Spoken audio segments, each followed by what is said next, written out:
This week, Naoki Urasawa's Pluto. It's based on an Osamu Tezuka Astro Boy story, but reimagined as a murder mystery with robots, including none of the Asimovian robotics rules and plenty of emotion and Tezuka Easter eggs. Kumar and Jordan review.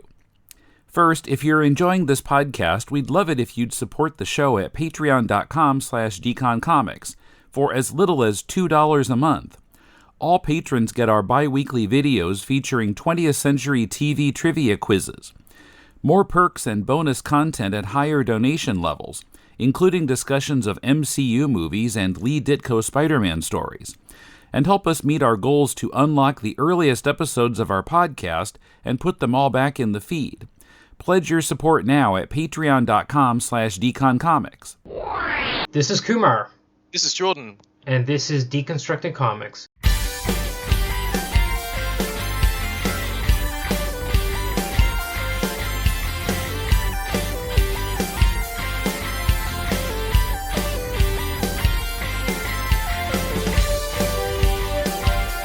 Welcome to Deconstructed Comics. Kumar and Jordan in Melbourne, no longer next door. No. But We're in no longer... But in lockdown. Some things are the same, but some things are different. Yeah, that's right. We're a little more distant than we were. I've moved house. I'm no longer within stone's throw of Kumar as we record. Yeah. I am about 10 kilometers away, I believe. It must be less. Aren't we legally allowed to meet? I think 5. We're 5 kilometers maximum, isn't it? So we meet midway between those 2 points. See, that's how that works. Okay. Thus, everything is legal. Okay. I'm going with that as the official figure for those reasons. Yeah.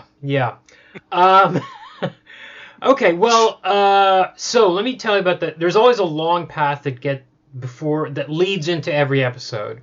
Mostly because I'm very indecisive about what book I want to talk about or whatever.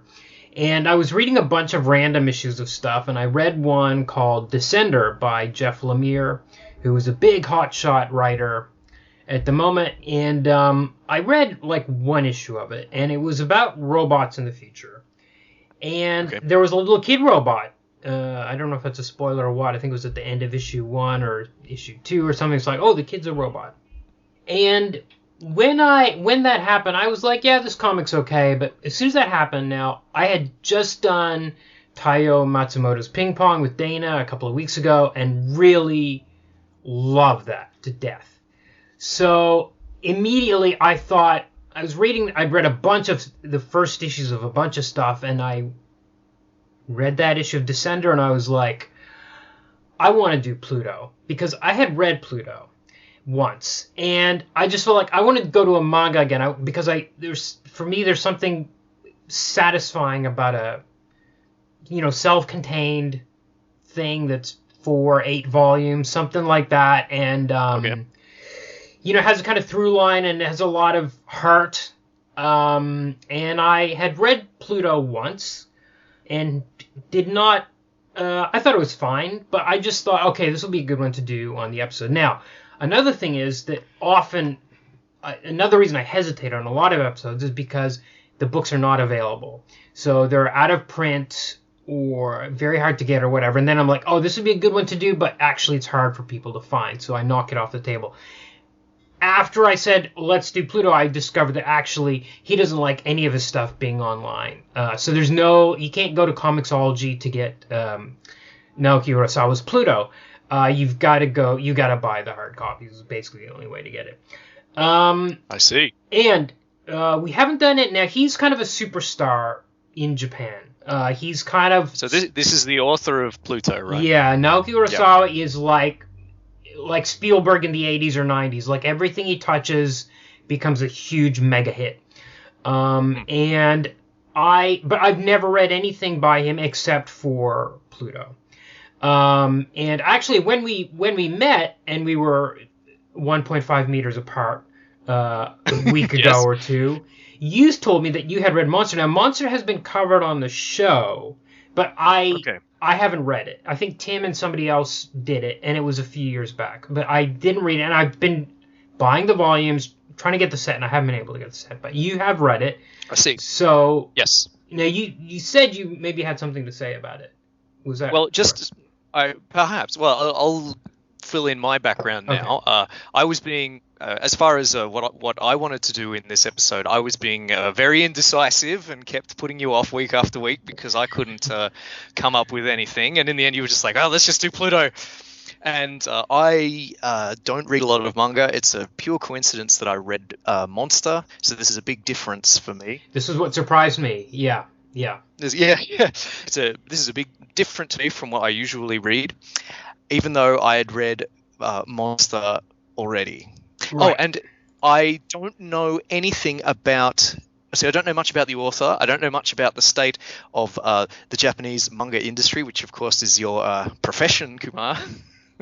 And I actually don't know that much about Astro Boy. Okay, yeah. So we have to mention this. And I think this is the first thing of Tezuka's that I've ever read, actually. Okay. Of course, he's, as I've since found out, is like the biggest manga guy. Well, they call him the god of manga. That's his nickname in Japan. There's people that would certainly debate that. So Pluto is a remake of a Astro Boy story or a Tetsuwon Atom story called The Greatest Robot in the World. I think it had two different titles. I can't remember which one. It was serialized under one name maybe, then collected under another. But what you have to understand is that story was about 200 pages or 150 pages. And it's a bit like... That story to this is a bit like the 1958 version of The Fly versus the Cronenberg version of The Fly. I mean, some of the characters have the same names, but that story is really just about this sultan who he's been exiled, and he wants to get his country back, so he builds this super robot, or he hires a guy to build a super robot for him. And then he decides, well, since I've got this super robot, I can't take over the world, but I can at least have the best robot in the world. So I'm going to send him out to fight the other 7 best robots in the world. And it's basically 200 pages. It's just like wrestling. He just goes from robot to robot and just smashes them. And then in the end... and the whole thing is that Astro... This super robot Pluto has 1 million horsepower. And Astro only has 10,000 horsepower. So the whole thing is, Astro goes back to his original creator, Professor Tenma, and he's like, you need to give me 1 million horsepower. And Tenma's like, no, your body can't take it. Your body's not designed for 1 million horsepower. And his little sister Uran flies out there. So she thinks Astro's a coward for not fighting Pluto. And she decides to dress like Astro and go out and fight him herself. And for some reason, he becomes kind of Pluto becomes kind of infatuated with Uran, like not romantically, but like he wants her to be his friend. Finally, Astro convinces Tenma to give him the upgrade. He gets the upgrade. They fight. Then they discover there's this other robot actually with 2 million horsepower called Bora. Right. And Bora shows up, and then they have a big fight. And that's it. So if you look at that, it was really, I mean, I can understand being 10 years old in 1968 or 52 or whatever year it was that came out, and being blown away by it, because it's really dramatic. Like every time it's like, holy cow, Pluto's going to kick the shit out of this next awesome robot. And is Astro going to get his 1 million horsepower or not? And what's going on with Uran and all this stuff? If you were 10 years old, totally. But Pluto is this manga is a completely different animal. I mean, all those robots in the original Osamu Tezuka story are just an awesome robot, and they're hanging out with their creator or whatever, and they have a big fight, and that's it. This thing, it's a real...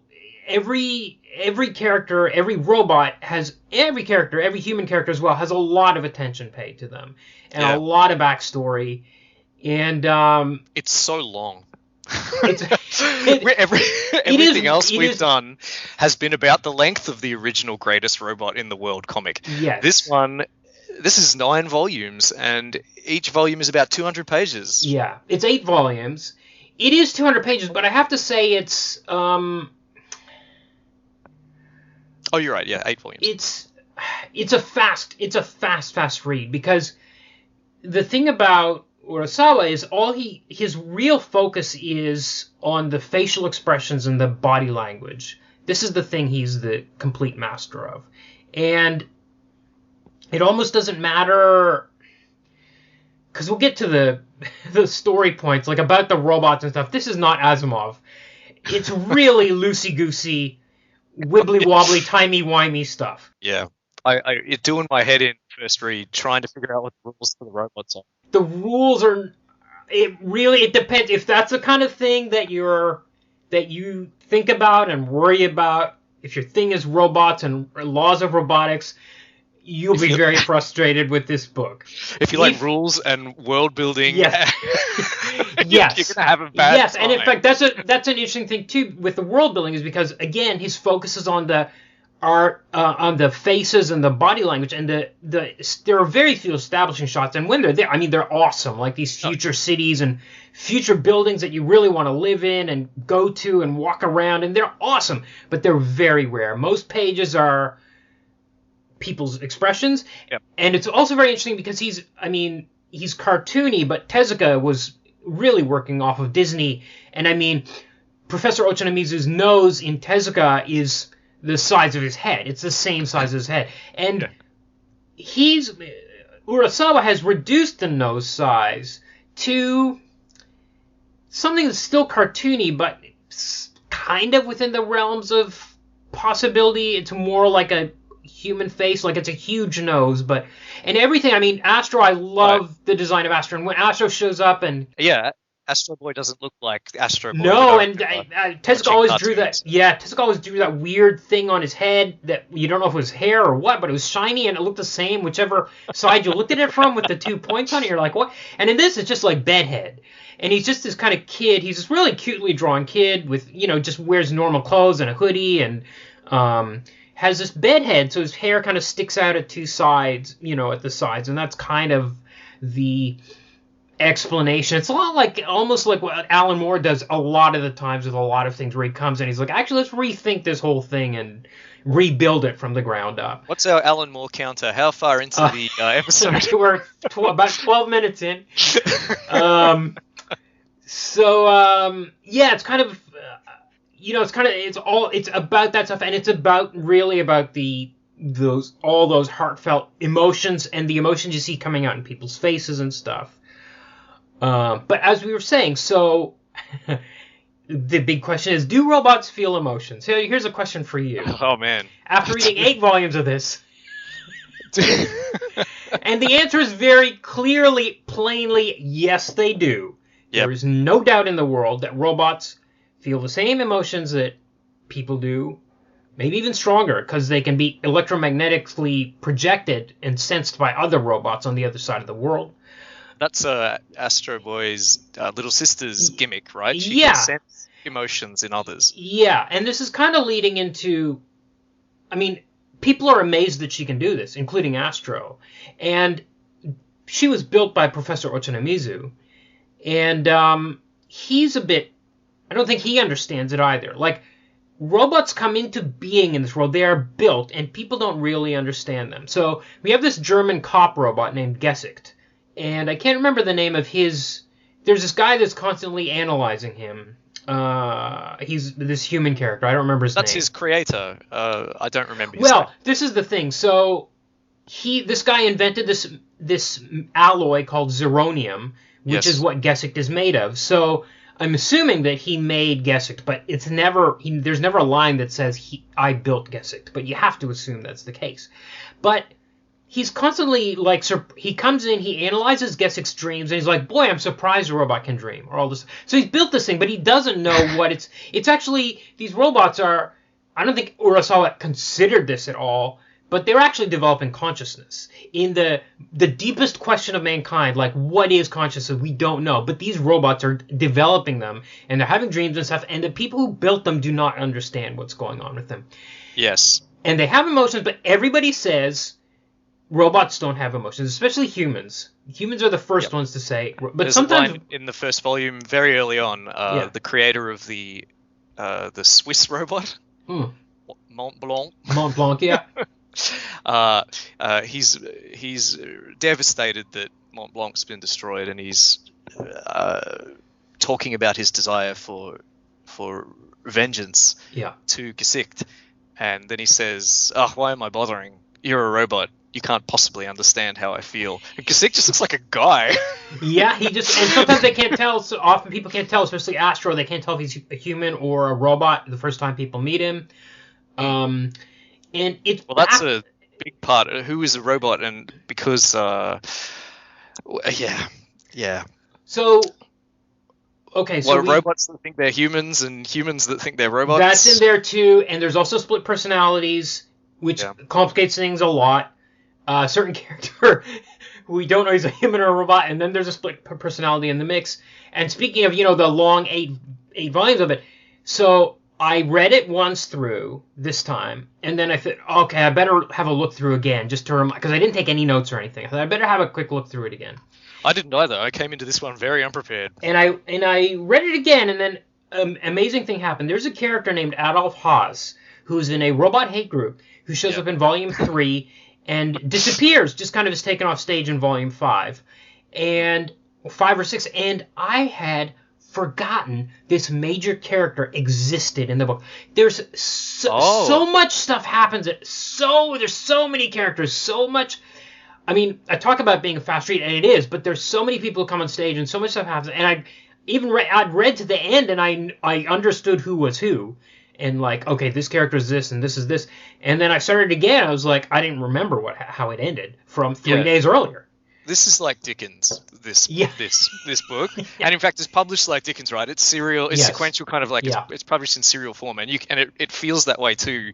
It was a fast read, but I was having trouble keeping track of who was who and remembering who had appeared and who hadn't. I think there's some stories or issues that drag a bit for me. Yes, but dragged a bit when in my first read, but going through it today, having a quick looking over it again, I looked over about the first 4 volumes just before this, before we started recording. This is a book that rewards rereading. Yeah, there's so thematically speaking, there's so much going on, and the dialogue. And some of the imagery, like the visions that the robots have, once that you've read to the end of the volume and you start reading it again from the beginning, at least for me, I found it quite enjoyable, quite interesting to see all the references to what. And I was going to, because I haven't read the original story, the original Tezuka one from the 50s or what have you, I didn't know, would those references to the themes have been more present for me if I was familiar with, say, what we'll call the source material? From the sounds of things, probably not. No, I think it's like The Fly and the Fly. I think it's like, if you haven't seen the 58 Fly, you're not going to miss anything from Cronenberg's Fly from the 80s. Well, this is this is a question perhaps we can return to a little later. But I do think so. Okay, so apparently it's full of little Tezuka Easter eggs. Now, I only noticed one. So there's a character at the beginning who's this blind Scottish score writer. He writes scores for movies, or he's a musician. That is my favorite part. I loved it. I love this guy. This guy is amazing. And his whole thing, his hatred, they send this robot to him as a butler, and he keeps firing the robot. The robot keeps coming back every day. That was really interesting to me. Again, I was like, wait a second. There's all these. There are rules? Don't the robots have to follow what the humans say? Anyway, all that aside. So when he's blind, and when he was a kid, a underground doctor, quote unquote, from Japan came to operate on him. Now, immediately I was like, this is Blackjack. So Blackjack is like probably number 2 behind Astro Boy in terms of some awareness. Like there was no cartoons on American TV or anything, but people kind of knew Blackjack. I was like, oh, that's Blackjack. That's great. So, but then apparently there's other ones like I think Adolf Haas's maid had some. She's like some Tezuka thing or something is mentioned somewhere in one of the afterwards or something. So I think they're peppered through Adolf there. Is a reference as well. The fact that one of the characters is called Adolf, like message to Adolf. Translated by Kumar. Interesting because Adolf is not in the original Tezuka story. It's possible. I didn't even think about that. I was just because when you meet him and he's in this essentially the KKK for robots against robots. And I was like, Adolf. He's called Adolf, and there's later on we meet this Australian security robot whose name is Hogan, and I was like, oh, that's Paul Hogan, like. Some of the I didn't notice that. Oh man, I hope that's true. Some of the names were like Hogan, right? some of the names. I feel like there was a couple others, and I don't think the musician's name was Duncan, but I don't think he was named after. I hope he was named after Duncan MacLeod or something like that, but obviously he wasn't. But he's very much gone for like each region, whatever name he could come up with. For Germany or Australia or Scotland or whatever. Where was I going with that? Yeah, so there are those little nods in there. I don't think they matter. I mean, I only picked up on one. And I think I will... This is another thing about it is I went through it very quickly. For the past 3 days, I kind of skimmed through them, tried to remind myself of the plot and things. And the joy of the reread is... What I found was I liked it the first time because it's all about the emotions, and we're going for the plot. It's very Dickensian. There's a lot there, but that's not even the point. And all the twists at the end are hard to follow and not even really that interesting, and kind of maybe a bit pointless. The thing that it's all about the emotions, which is why this whole question of there's even a line where they say that there's, according to the laws, robots have to have suppressed emotions, and I wondered as a translator whether suppressed is that's a throwaway line. Professor Tempa says it. Yeah, as a translator, you're like, is this a weasel word? Did they actually say in the Japanese the emotions are canceled, and then the translator's like, that doesn't make any sense. We're going to change this word to suppressed. But it's not like they feel suppressed emotions. There's a scene where there's a robot child. So robots are allowed to adopt robot kids. And there's a couple that they have a dead. There's a dead. Grow up, yeah. Yeah, there's a dead robot child, and one robot. There's the mother and father robot are there, and one says, "If we were humans, we would scream at a time like this." And I'm like, okay, so they don't have enough emotion to scream. But on the next page, she says something like, I feel so sad, or, she feels the grief, and she says it. And the robots are constantly talking about the emotions they feel and stuff. So I don't know if... Yeah. I kind of felt like I tried to... Especially in my second read, I was looking for those lines, and I thought, okay, maybe it's a prejudice of humans, but then there's this robot judge who is famed for having no emotions, so he was completely impartial. But was he built specifically that way? All this stuff is very iffy and vague, and I don't... Hannibal Lecter robot. The Hannibal Lecter robot, well, yeah. Yeah, they all feel very intense emotions, and I think... how can... right from the get-go, you feel like this author's main interest is the emotions of people, including robots. And I think that's what you've got to come in for. And I think if you come into this story for the plot or for the laws of robotics, you're going to be very unhappy with it. Yeah, as far as I'd have to say that. I'd have to agree. What's interesting about this book is the character studies, the way they behave. I like and the themes as well. I like, especially on the reread. I found it rewarding to spot some of his ideas, but the ideas are not hard science fiction ideas. No. Well, we're tending much more towards soft science fiction ideas about what is consciousness, what is the importance of memory. If you'll allow me to return to to North number 2, which is the issue with the Scottish composer and the war robot, who I think is in the original story is just some monster robot with many arms. Yeah. And in fact, the musician is the man that built him. He's not a musician. He's just the guy that built him. Oh, I see. I didn't even know that. Yeah. This I loved that story on the first read, and I loved it just as much. I loved it even more on the second read because I think it's almost like a microcosm of the whole series. That a lot of the ideas that are being engaged with by the author are present in this story, in brief. Like the idea of memory. What's the importance of memory for a person? What's the importance of memory for a robot? So, what's the robots as sort of being second class because he treats this robot like rubbish, orders him around, screams at him, yells at him whenever he tries to use his piano. What else did I notice in it? Oh, the impact of war and the aftermath of war. And the idea of robotic sophistication as a capacity to make mistakes, or as a capacity for moral flexibility, say. Right. Yeah.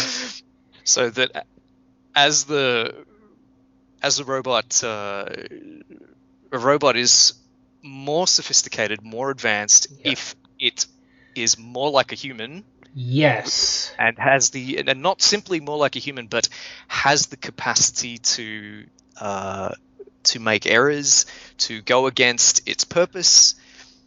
Which the purpose of North 2 was to destroy other robots, but it hates that it did that, and it wants to learn to play music.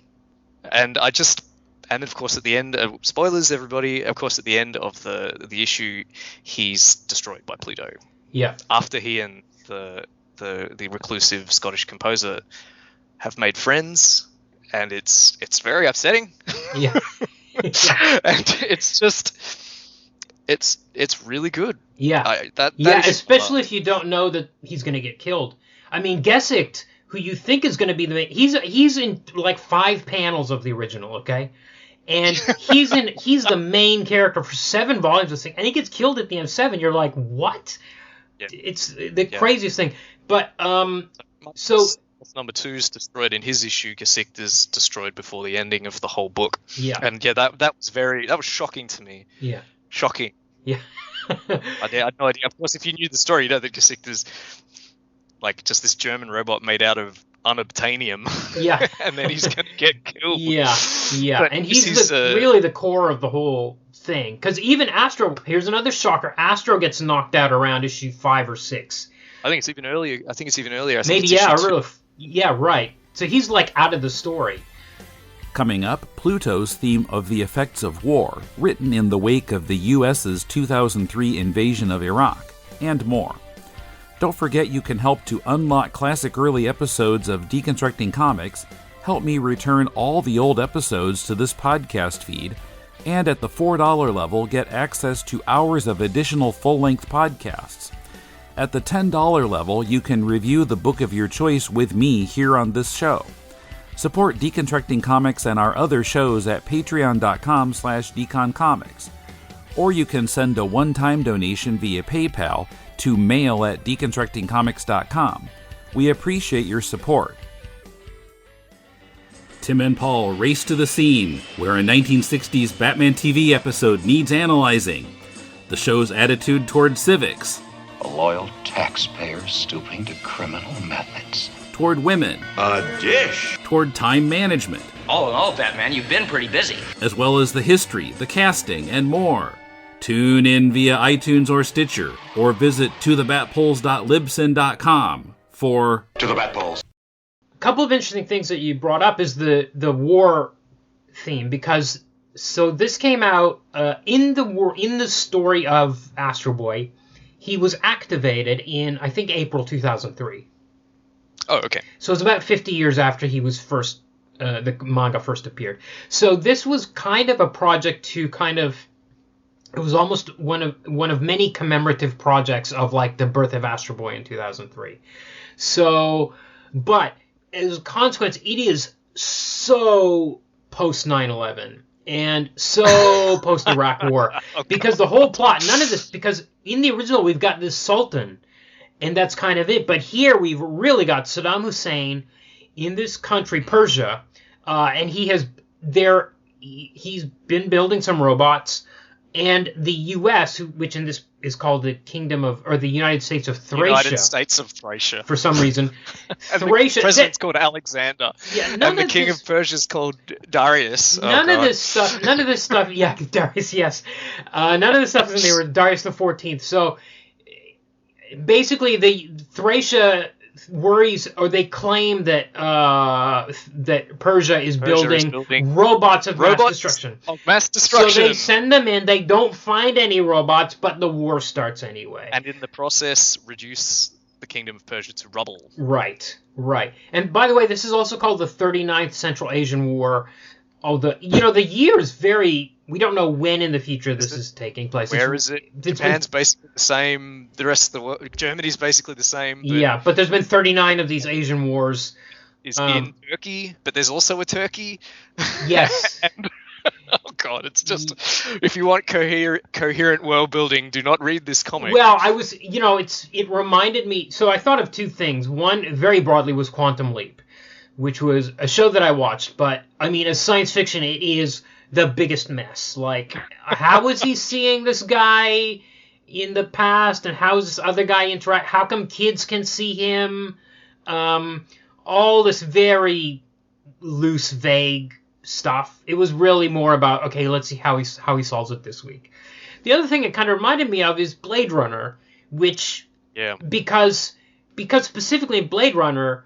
The idea in Dick's book and in the movie is that the androids can't feel empathy, and empathy is the thing that defines. So therefore, empathy is the definition of humanity. But as you know, especially in the past 4 years, a human is very capable of not feeling any empathy. And the idea that is the definition, the dividing line between a robot and human, is ridiculous. So if you can kind of buy Quantum Leap, if you can, the extreme level of non-science science fiction, or that Blade Runner, the very basic concept of what is going on with the emotions in these robots that doesn't hold together, I think you can see how Pluto works as well. It's what you said about yes, and it's what you said about the robots having a governor that suppresses their emotions, or else, and the comic implies that emotion and memory are key to robots developing or becoming more sophisticated. The book uses the word evolve. Yeah. Hercules, one of the 7 robots, talks about evolving as a consequence of his experience in the war when he slaughtered thousands of fellow robots. He developed compassion, as he put it, or compassion and hatred. And he considered that as making him more human. Yeah. Or Epsilon, another one of the robots, warns him that he's becoming more human as a consequence of developing feelings like this. But the fact that the robots have a governor that needs to suppress their emotions so that they won't kill, does that mean that all robots in the setting have the capacity to we kill? don't. Is it like the 5-year lifespan in Blade Runner? Yeah. Who does it? Yeah, exactly. Who does it apply? And there is some line really late in like Volume 8, something about how the most advanced AIs. AI is a word that comes up a lot. The most advanced AIs are capable of lying. So earlier they say that robots can't lie, but they do, and they say robots can't kill humans. But the key plot point is that one does. So these rules are breakable. Multiple robots have killed humans in the story. I can think of... There are 3, right? That have killed a human in the story? Yeah, actually, you're right. Yes. Yeah. Well, it's... this is the book... One of the themes is that defines being the most advanced robot or being the most advanced AI is the capacity to do what robots don't normally do. Right. Lie or murder. And the 7, some of each of the 7 are doing things that are unrobotic, with the possible exception of White Mountain, Mont Blanc. Yes, because we never meet him. He's dead on page 1.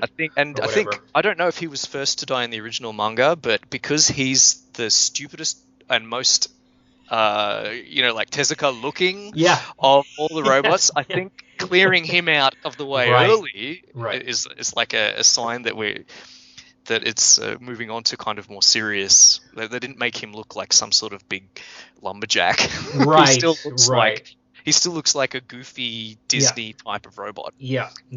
But then once he's gone, the robots don't look goofy and Disney-like anymore. They either look like people, or they look a bit more.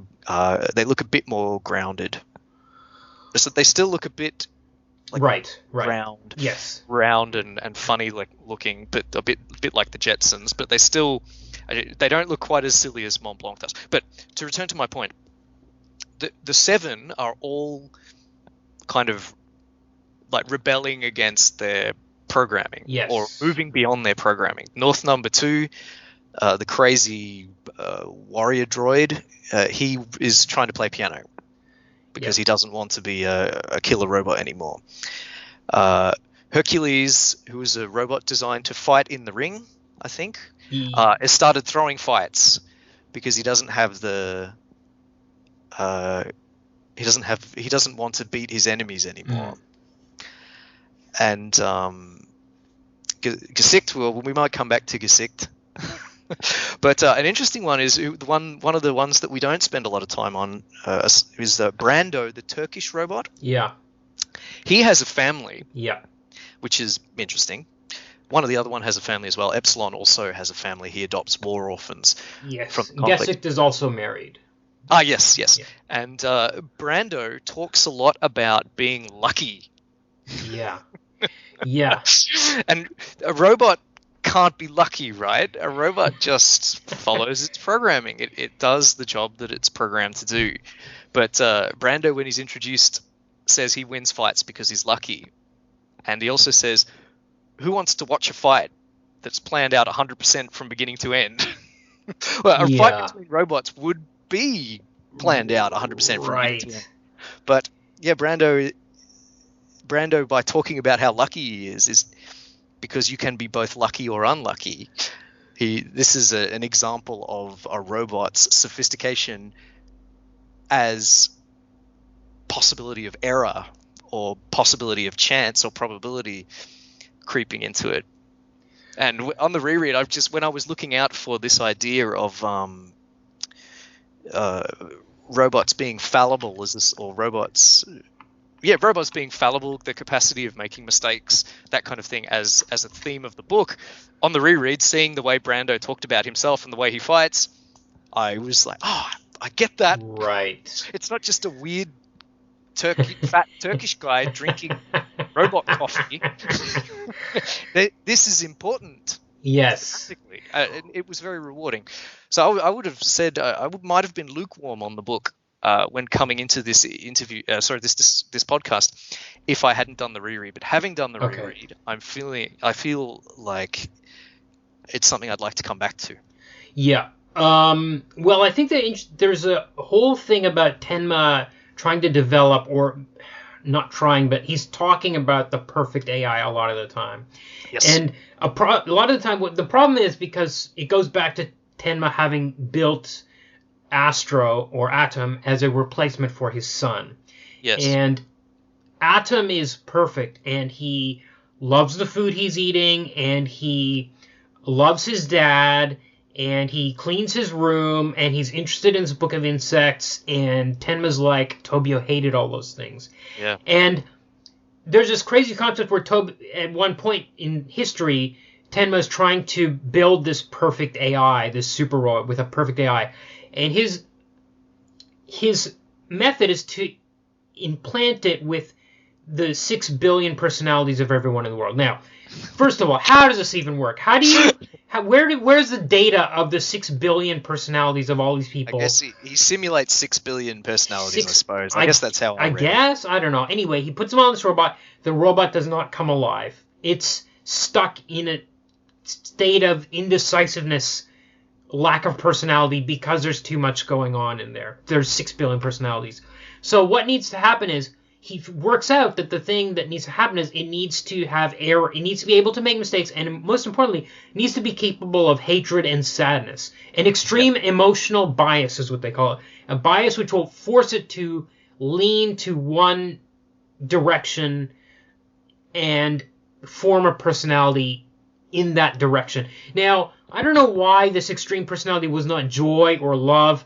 I kind of, on the second reread, was like, maybe it needs to be an emotion extreme enough to make that robot capable of murder, was what I took away. I'm not sure they ever say that out loud, but I kind of felt that way the second time going through it. Like, it needs to be that, which is like the most extreme human act, is to kill another person.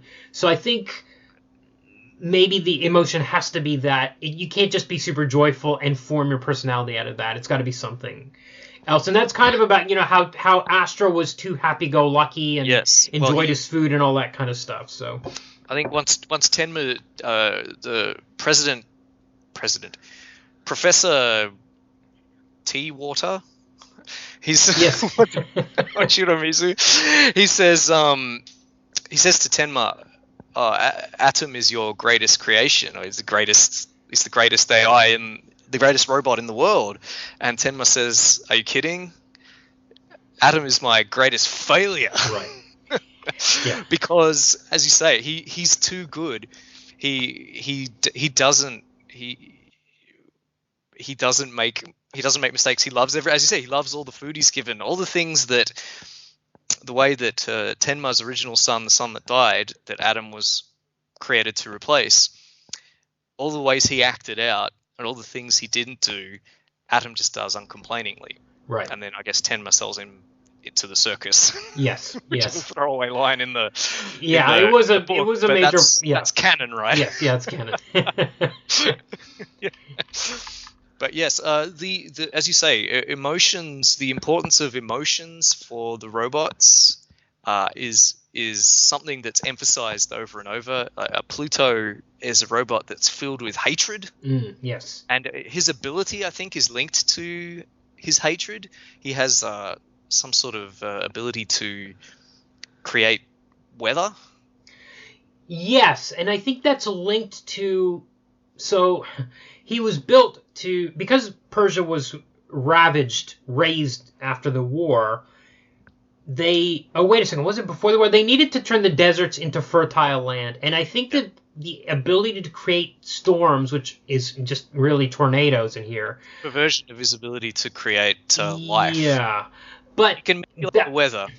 And he can manipulate it for good or bad. It's not clear. I mean, I was rereading, and he touches flowers and they bloom. They bloom. But in fact, that's really... There's a really confusing thing about that, because... There's a scene where he does that when he's hanging out with Uran, but he's in a different body. So it's actually, he's in a body that's being controlled by electromagnetic waves from Pluto, who's waiting in a pond. It looks like a big horned demon thing. Yeah, but so somehow even the borrowed body is able to produce this effect. You know what I mean? That's a very quantum leap kind of thing that it doesn't really...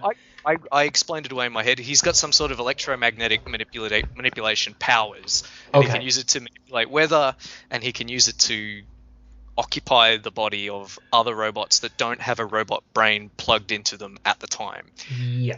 Like an empty robot shell. Right. And I have to say that, around that scene, there's a moment... It's not the only one that does that, because there's that cockroach robot that does it as well. Oh god, what is the cockroach robot? The cockroach robot, I think, is the... He's never named, is he? He's Goji. I thought he was an offshoot of Abdullah. Okay, all right, we need to come back to this. I don't think so, because... I don't know what that... Oh my god, I thought they were speaking to each other at points. They were, but that might be because he has a split personality. Okay. Right, we're getting... Okay, nobody understands what we're talking about at this stage. And there's so many characters, and the rules. He plays fast and loose with the rules of what robots do. You know, speaking of losing track of characters, so there's this teddy bear robot who's called Mr. Roosevelt. Mr. Roosevelt, the teddy bear. Get it? Wink, wink. So Teddy Roosevelt, he is a super AI built by the U.S. and he's a big threat. And the Darius of Persia, King of Persia, hates this thing. And one of his things is he wants to destroy it. And I swear to God, I read this whole book, and they established in Volume 1, I think Volume 2, that Teddy is the super AI behind the U.S. And at the end of Volume 8, Brow, the Hannibal Lecter robot, escapes and kills Teddy. And I'm like, And he pulls the thing out of his chest that's sustaining his body. And I'm like, wait a second, they never told us who this teddy bear robot is, and they're just gonna leave it like that. And then I'm rereading, I was like, oh, they did explain, and I forgot that they actually explained. It told you right to your face who that character is. I don't know if anything would be lost if the teddy bear wasn't in the book. Well, or Hannibal Lecter robot for that matter. Well, okay, I think Teddy has to be in there because there's a world-destroying plot at the end, which will kill 90% of human life and leave only robots. And the only reason, forgot all about that. The only reason that plot can come into being is if there's a mastermind behind it. But I still don't understand how he used Bora, and I also don't understand. So the Persia was. Abdullah puts himself in Bora, doesn't he? Yes, but Persia built Bora. Bora was supposed to be the robot that was going to heal the environment. So I didn't really understand why Pluto and Bora could both do it, especially when Pluto was Abdullah's robot son's AI. Blah blah blah blah blah blah blah. We're just going on and on. This is all stuff. It doesn't sound like we're selling this book's story, you enjoy it when you're reading it, and it's certainly got some great ideas in terms of the themes. Now, you were saying about emotion, like emotion is important in the book. I found it hard to come to grips with what emotion is supposed to be. Yes. Or what it's supposed to signify. Yes. Like we were saying before, like, are robots emotional? Do they develop them? Are they suppressed? They're all feeling emotions. Emotions drive them to do the things they do. But I found it hard to get my teeth into what exactly the author is saying about emotion. Okay. I found it much more easy to come to terms with what he was saying about memory. Yes. And memory is really important for the because there's constantly the option of erasing their memories, especially if something traumatic happens. So they can feel trauma. They can feel trauma, so they feel emotions. So if if somebody is murdered that's close to you, you can just have that specific memory erased. And there's a whole thing back and forth where the robots, I think it happens like 3 times, where like, we don't want that to happen. Whereas meanwhile, Gesictus had a very traumatic memory erased, one that might have caused him to kill himself if he had retained it. So, and that was erased against his will.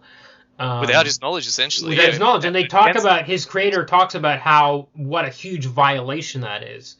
And yeah, all the other robots want to retain their memories, and there's talk about how humans actually can erase their memories if they kind of just block them out or whatever. In the North Number 2 mini microcosm of the book, the composer Duncan, he wants to forget his past or he sort of has an ambivalent relationship with his memories. On the one hand, he's trying to recreate a melody from his youth, but on the other hand, he wants to forget about his youth because he had a bad childhood, and he hates his mother, who he thinks betrayed him. And of course, North Number 2, the robot who doesn't have who on one hand has the ability to forget, but has chosen not to exercise it, travels to his homeland, Bohemia, and finds not only the melody that he's been trying to remember, but also finds the truth about his mother and how his mother really loved him. And Duncan at first views this as a terrible violation and screams at him, there are some things we humans want to forget. Yeah.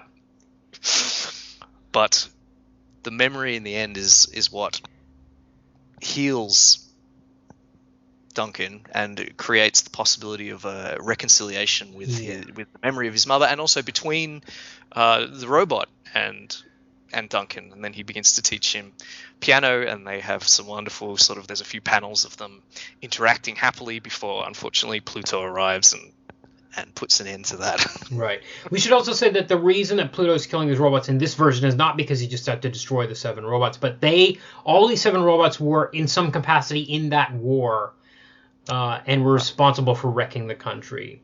Yeah. Except some of them, like Gesick, seemed to just be a grunt, like he was just a soldier. It's very loosey-goosey. And also because they're capable of... They're also...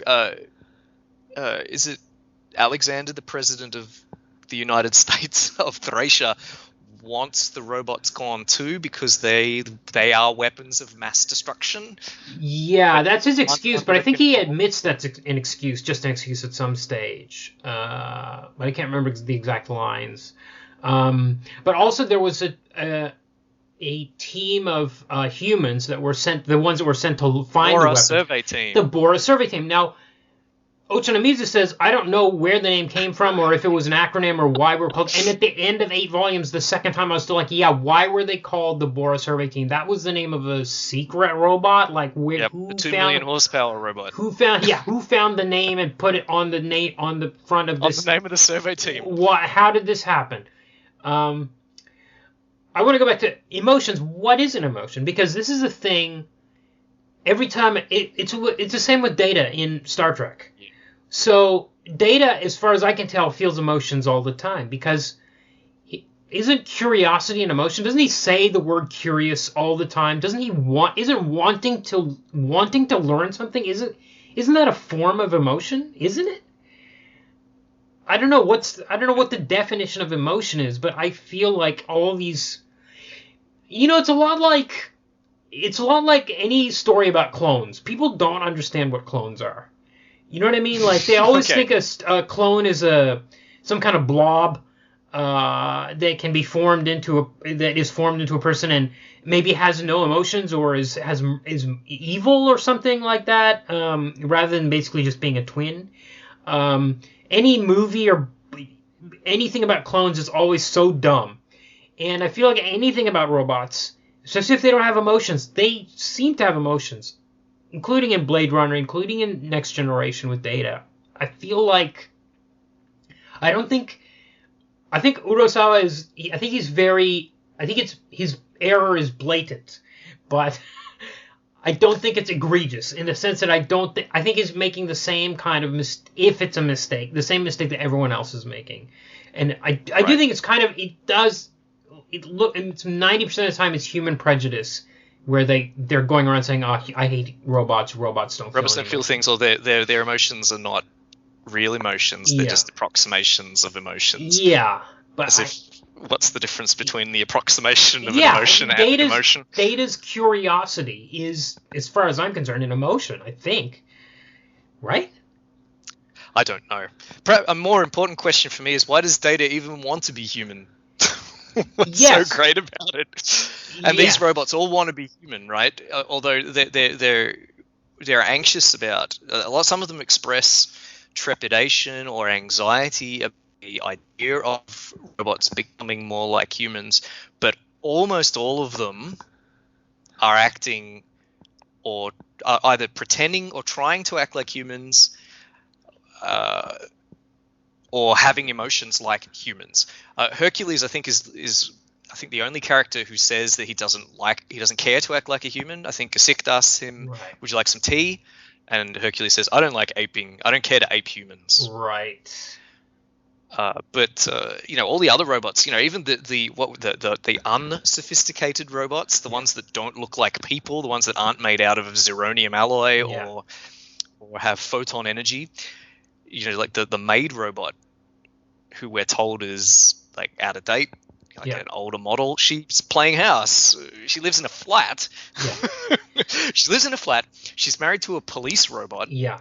And she drinks tea. It's like, why does she do that? Yeah, and then she's the one that says, so she had lived with a family, and the human family, and the dog had died. Yeah, go on. Yeah. And is it a different robot? There's too many coincidences in this book. I didn't realize it was the same robot, but she says when her husband dies, she says, only now do I understand how he must have felt, how that son who lost his dog must have felt. And why are you? Do you want to understand that? Is that why you live in a house? It reminds me of, speaking of Blade Runner, it reminds me of the way in the new film, the way the replicant K lives in a little house and plays house with his holographic wife. Yeah. So why are you doing that? Why don't you live in a barracks or something? You're a replicant. Yeah. You're not supposed to have emotions. I recently watched what was that? It's a Bruce Willis movie. It was based on a comic. It was about these robots. I think it was. What's it called? I don't remember what it's called. Bruce Willis movie. Yeah, it's Bruce Willis. He's making B-grade movies these days. He's making Z-grade movies these days. It was from 2009, and they were like, people had robot doubles. It was a terrible movie, but the robots just slept in. They slept upright in like tubes, basically. Ah, okay, that's how you know they're robots, because they sleep in a tube. Yeah, or they just had a little alcove that they just go in and go to sleep, standing up, or they just shut down, in this thing. Yeah. Oh, another thing I wanted to mention, I was reminded of when we were talking about the scene with Uran and the Pluto that was making the flower grows. There's a scene where he's been graffitiing this wall. He's been compelled to draw a field of flowers, and there's a moment where you turn the page and suddenly there's a color spread in there, and it is mind-blowing. And he uses that touch like maybe once more. There's like a red tulip at one stage, and there's another spread where we get to see that King Darius has also been drawing on his wall, and we get another spread. But that first time, because sometimes in a manga, especially when it comes out in collected edition, you get 4 or 5 color pages at the front of the volume, and that's it. The version I read has the 4 or 5 color pages. Yeah, they do. So these do have the 4. Every volume has the first couple of pages are color. But to be in the middle of a volume and turn the page and suddenly get this drawing with crayons of a field of flowers on a wall is just... It was awesome. Really awesome. Yeah. Is there anything else you want to say about the art in particular? No, I think because like I said, he's focusing on the faces and the body language, and the amount of emotion you get out of that is astonishing. He's so deft with it, and it's all close-ups. Like I said, he hardly ever draws the backgrounds. You're just focusing on people's faces, their shoulders. You can see exactly what they're feeling. It's really amazing. That was kind of my takeaway from the art as a whole. And then those rare establishing shots are really remarkable when they come, and they're super futuristic and. I think in the city where Gesicht lives, is it Berlin? I'm not actually sure, but it's in Germany. Yeah. And they've got it. It's like something out of the Jetsons. Like it's a park on a platform. Yeah. It doesn't. I say expand. It bears only the most, tertiary similarity to anything from the Jetsons. But it's like in the middle of skyscrapers. There's a thin pillar, and at the top, it's a garden on a plate. Almost. Yeah. And it really looks cool. And is that the same place where all the houses look like they're from the 1800s, but they're really amazing. And I don't know how many assistants Urasawa has, or if he made them work all night inking this stuff, or what the process was, but a lot of attention went into that stuff, and it's the art is, you can't fault it, I don't think. It's good. The art's good. But did you feel, okay, so you've read Monster, and I think you mentioned when we went for a walk that you thought there was some kind of thematic similarity? I'm not, it's been a long time since I read it. I can't. It's similar. The similarities are in the art, obviously. The art style is similar, like a lot of focus on faces in profile, faces looking straight at the fourth wall. Right. It's also similar, I imagine, in the way it was written and published. It's very Dickensian. Right. Dozens of characters. Right. Cliffhangers. Right. And story ideas that peter out and are picked up later on. In that, and I was reading Pluto and thinking, oh wow, this reminds me of that other comic I read, Monster. And of course, they're by the same author, as I later discovered. But yes, as far as I couldn't go on the record saying anything about thematic similarity. But I did this. I like the themes of this book of Pluto, especially having finished it and going back and rereading. I know I keep saying that. But I love the idea of what is the importance of memory, what is sophistication for a robot, what makes a robot an advanced robot, and what is the idea of authenticity, what makes a thing authentic. In North Number 2, the robot wants to learn piano, and the Dunkard says, "You'll never be able to play piano." Mm-hmm. He says, North number 2 says, I want to improve. And I wrote it down. Duncan says, a robot improve, that just means you can play more accurately. That's all. So, what is an authentic being? One that, well, what's the opposite of accuracy? Error, I suppose. Yeah. The one that can make mistakes. And Tenma, in I think his first appearance in the book, says, and this is very quotable, perfection is in the mind that makes mistakes. Which is so contradictory. Yeah. But it's a real quote grab. I think he's even talking about Brow, the Hannibal Lecter robot, when he says that, right? Because he's perfect. Yes, he's capable of killing. Anything wrong with Brow, but except for the fact that he's capable of killing. Yeah. Although when Gesicht plugs his memory chip into his head, he gets nightmarish visions in it. So I'm not sure how you reconcile perfection These with things nightmarish don't add visions. up. Doesn't matter. Don't go down those roads. If you care about those things, you are doomed to really hate this book. Yes, and should we talk about Gesicht's denouement? He discovers that his memory is modified. Yeah. Well, I don't know if we have to. Okay. Yeah. Well, we can spoil it, I guess. Gesicht violates his programming in the most dramatic way of all by murdering someone. Yeah. Essentially. Yeah. It's Adolf's brother. Adolf, the guy that belongs to the human supremacist group. Adolf's brother was a petty criminal. And a thug and scum. We're told over and over and over that he was scum. We don't really know what his crime was, but we're just told that he was the scum of the earth, and that absolutely no one is sad that he died. Yeah. Except for Adolf, whose hatred of robots bleeds into the fact that his brother was killed by a robot. Yeah. And that's the ultimate outrage that could ever be committed against a human being.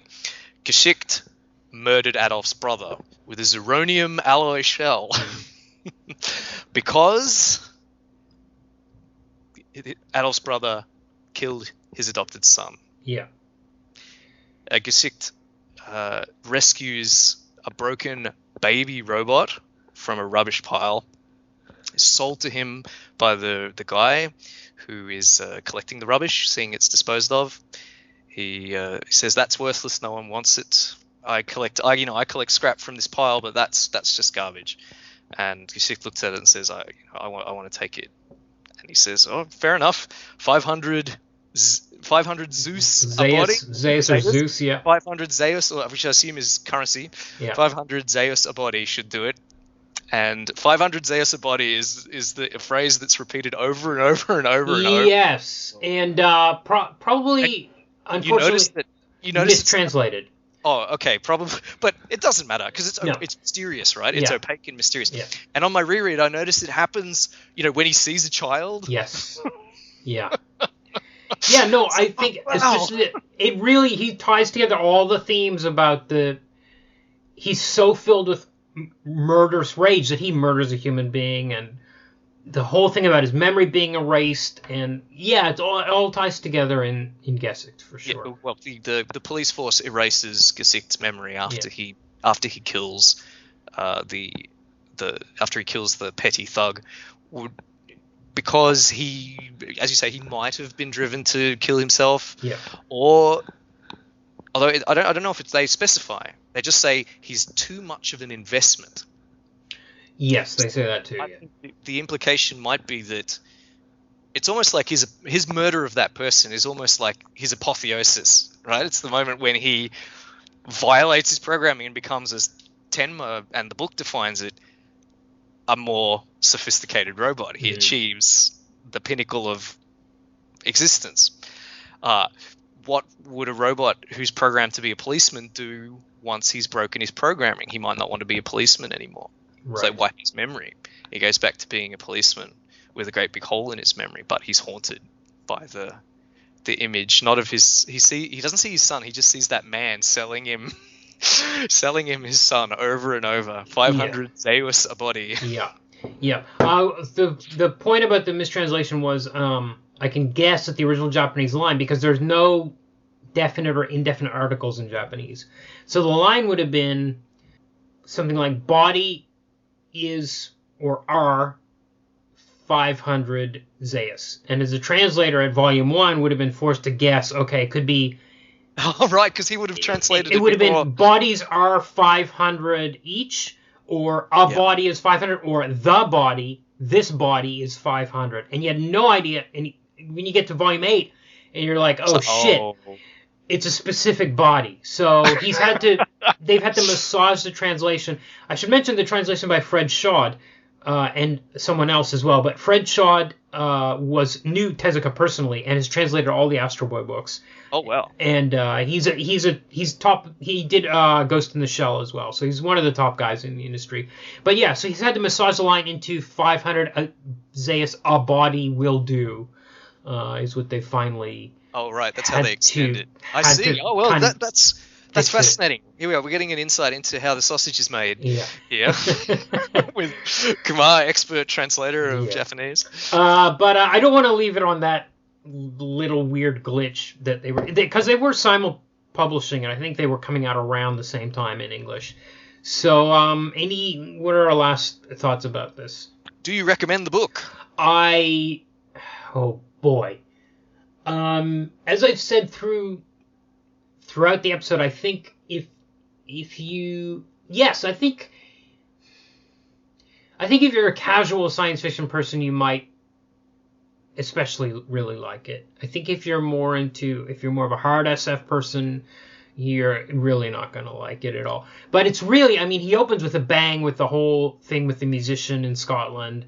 Oh, just read that.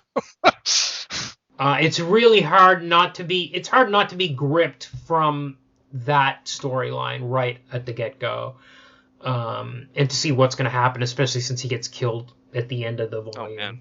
So, that's kind of how my take on it. And I also feel like I really am like I said, he's like the Steven Spielberg, but I haven't read Monster.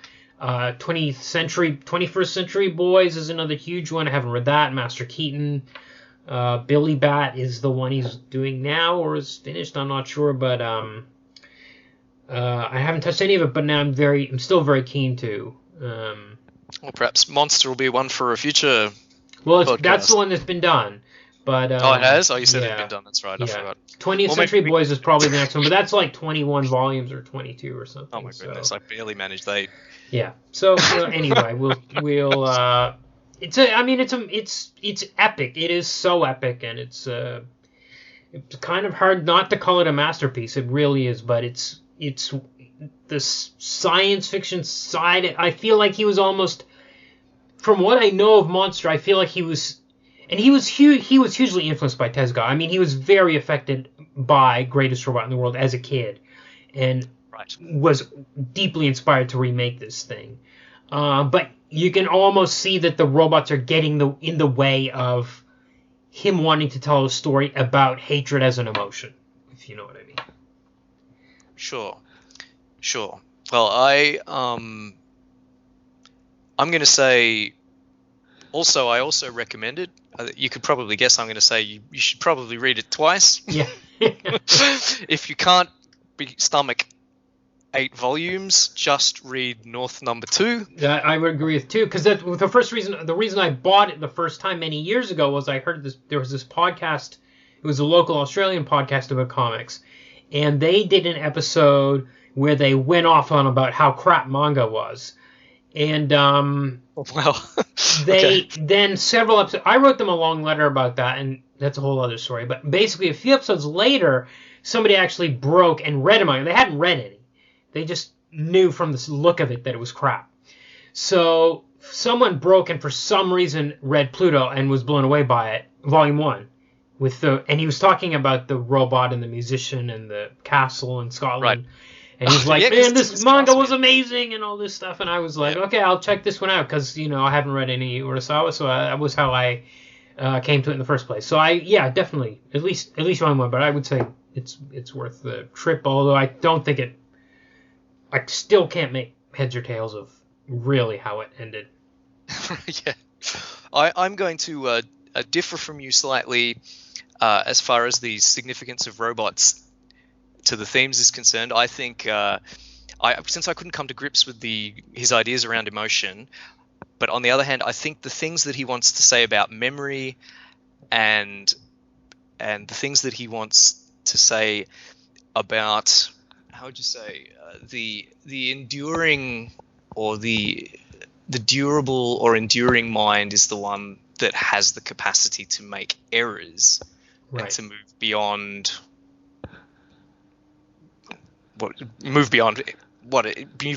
simple programming or something like that. I feel like that's a story that you can only tell with robots, and that's the stuff that I found really enjoyable about the book.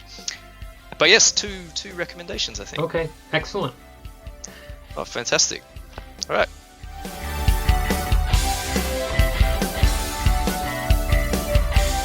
Pluto is published in English by Viz. You can help Deconstructing Comics and all our podcasts by joining us on Patreon at patreon.com/deconcomics, and go to deconstructingcomics.com to connect to us on Twitter, Facebook, or YouTube, to shop on Amazon to support the show, and to find links to subscribe to the podcast. Our theme is by J.B. Anderton. If you're looking for some constructive feedback on your comic, send it to us and we'll critique it in our spin-off podcast, Critiquing Comics. Send it to mail@deconstructingcomics.com. We'll read at least 30 pages of it and critique it on the show. Next week, another episode of our Patreon show, Tim Catches Up with the MCU, in which Mulele and I discuss Captain America, the Winter Soldier. Till then, this is Tim, and thanks for listening to Deconstructing Comics.